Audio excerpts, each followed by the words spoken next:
روزے کی نیت کیسے کی جائے؟ روزے کی نیت کیا کرنا ضروری ہے، کب کی جائے، کیسے کی جائے؟ سب سے پہلے تو روزہ اس کی نیت بلکہ ہر عبادت کے لیے نیت ہونا ضروری ہے۔ نبی صلی اللہ علیہ وسلم کا فرمان ہے انما الاعمال بالنیات، کہ عملوں کا دار و مدار نیتوں پر ہے۔ آدمی کی جیسے نیت ہوگی ویسے ہی اس کا عمل ہوگا۔ خالص ہو کر خالص نیت کے ساتھ کو عمل کیا ہے، اللہ کے ہاں قبول ہوگا، اجر نیکی ملے گا۔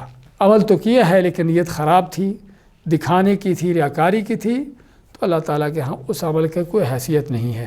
یہ نہیں کہ عمل قبول نہیں ہوا، بلکہ اللہ کے ہاں اس عمل کی کوئی حیثیت ہی نہیں ہے۔ کس لیے کہ اس میں نیت اللہ کے لیے نہیں تھی، اس لیے نیت کا ہونا ضروری ہے۔ اور نیت کے اندر دو چیزیں آتی ہیں، ایک تو آپ کیا چیز کر رہے ہیں اس چیز کی نیت ہونا، اور دوسرا نیت کے اندر اہم چیز اس سے زیادہ بڑھ کر وہ کیا ہے، اللہ کے لیے خالص ہونے کی نیت ہونا۔ تو اس لیے عبادات کے اندر خاص طور پر نیتیں بہت ضروری ہیں، اور ان کی خرابی جو ہے عمل کو برباد کر دیتی ہے۔ تو روزہ چونکہ عبادت ہے، اگر روزہ عبادت ہے تو اس کی نیت کرنا بھی عبادت ہے۔ تو جب عبادت ہے تو پھر ہمیں آپ صلی اللہ علیہ وسلم کا طریقہ دیکھنا ہوگا کہ آپ صلی اللہ علیہ وسلم نے عبادت کیسے کی ہے، کیونکہ اللہ تعالیٰ نے عبادت کا حکم دیا اور آپ صلی اللہ علیہ وسلم کو بھیجا تاکہ آپ لوگوں کو وہ عبادتیں بتا سکیں، سکھا سکیں۔ تو چنانچہ روزہ آپ نے رکھا ہے اور روزہ رکھنے کے آداب بیان کیے ہیں، لیکن کہیں ایک حدیث کے اندر بھی ذکر نہیں آتا کہ آپ نے روزہ رکھنے کے لیے کوئی اس کی نیت کرتے ہو الفاظ کہے ہوں۔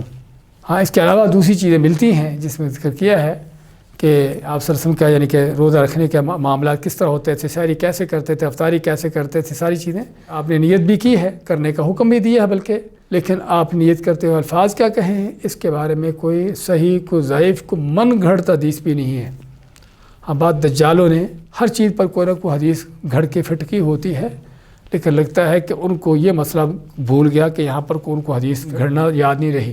تو علی کل حال روزے کی نیت کے بارے میں کوئی حدیث نہیں ہے، نہ کوئی صحیح، نہ کوئی ضعیف، نہ کوئی من گھڑت۔ تو آپ کہیں گے بھی ایک ہمارے ہاں ایک دعا تو چلتی ہے، لوگ کہتے ہیں کہ وَبِصَوْمِ غَدٍ نَوَيْتُ مِنْ شَهْرِ رمضان، کہ یہ دعا پھر کہاں سے آئی ہے، اور الفاظ اس کے عربی کے الفاظ ہیں، اس کا معنی کہ شاید آپ سے ہو۔ دیکھتے ہیں ہم یہ دعا کہاں سے ہے۔ یہ دعا نبی اکرم صلی اللہ علیہ وسلم تو کیا بلکہ آپ کے صحابہ تو کیا بلکہ تابعین، ائمہ کرام، ان سبھی کے بعد میں کسی نے گھڑی ہے، جس کا کوئی اللہ کے نیک بندوں سلف صالحین سے دور کا تعلق نہیں ہے۔ ایک چیز کہ یہ اس کے کہیں بعد گھڑی گئی ہے، اس کے بعد دوسری مزید چیز کہ یہ گھڑنے والا بھی کوئی اجمی ہے، عربی بھی نہیں ہے، کیونکہ کیا کہتے ہیں دعا میں وَبِصَوْمِ غَدٍ نَوَيْتُ، کہ میں نے کل کے دن کے روزے کی نیت کی۔ روزہ آج کا رکھ رہا ہے اور نیت کل کے روزے کی کر رہا ہے۔ دیکھیے، یا تو یہ دعا گھڑنے والے لوگوں کو جھانسا دیا ہے، ان کو بہکایا ہے کہ کل کے روزے کی نیت کرے، آج کے روزے کی نیت ہو ہی نہ سرے سے ان کی، تو اس طریقے سے ان کو جھانسا دے کر ان کو گمراہ کیا ہے۔ تو یا پھر بیچارہ جاہل تھا، اس کو پتہ ہی نہیں کہ غدن کا لفظ کس پر استعمال ہوتا ہے۔ تو علی کل حال یہ من گھڑت اور جھوٹی اور بے بنیاد دعا جو ہمارے ہاں رائج ہے کہ جس کا کسی حدیث سے کوئی تعلق نہیں ہے، نہ آپ صلی اللہ علیہ وسلم، نہ صحابہ تابعین، نہ ائمہ کرام، کسی کے ساتھ اس کا کوئی تعلق نہیں ہے۔ تو پھر نیت کیسے کی جائے؟ نیت جو ہے دل کا ارادہ ہے۔ جس طرح آدمی کوئی بھی کام کرتے ہوئے اس کا ارادہ کرتا ہے، ایسے ہی روزے کا بھی ارادہ دل سے کرنا، اور خاص طور پر جو فرض روزہ ہے اس کے لیے نیت کرنا، فرض فجر سے پہلے نیت کرنا ضروری ہے۔ اللہ کے نبی صلی اللہ علیہ وسلم کا فرمان ہے مَن لَمْ يُبَيِّتِ الصِّيَامَ مِنَ اللَّيْلِ فَلَا صَوْمَ لَهُ، کہ جو رات سے ہی روزے کی نیت نہیں کر لیتا اس کا روزہ نہیں ہوتا۔ اور رات سے مراد یعنی فجر سے پہلے۔ اب فجر سے پہلے نیت کیسے کریں گے؟ تو ہم نے بیان کر دیا کہ زبان سے الفاظ کوئی نہیں کہنے، لیکن دل سے نیت ہوگی۔ دل سے نیت کیا ہے؟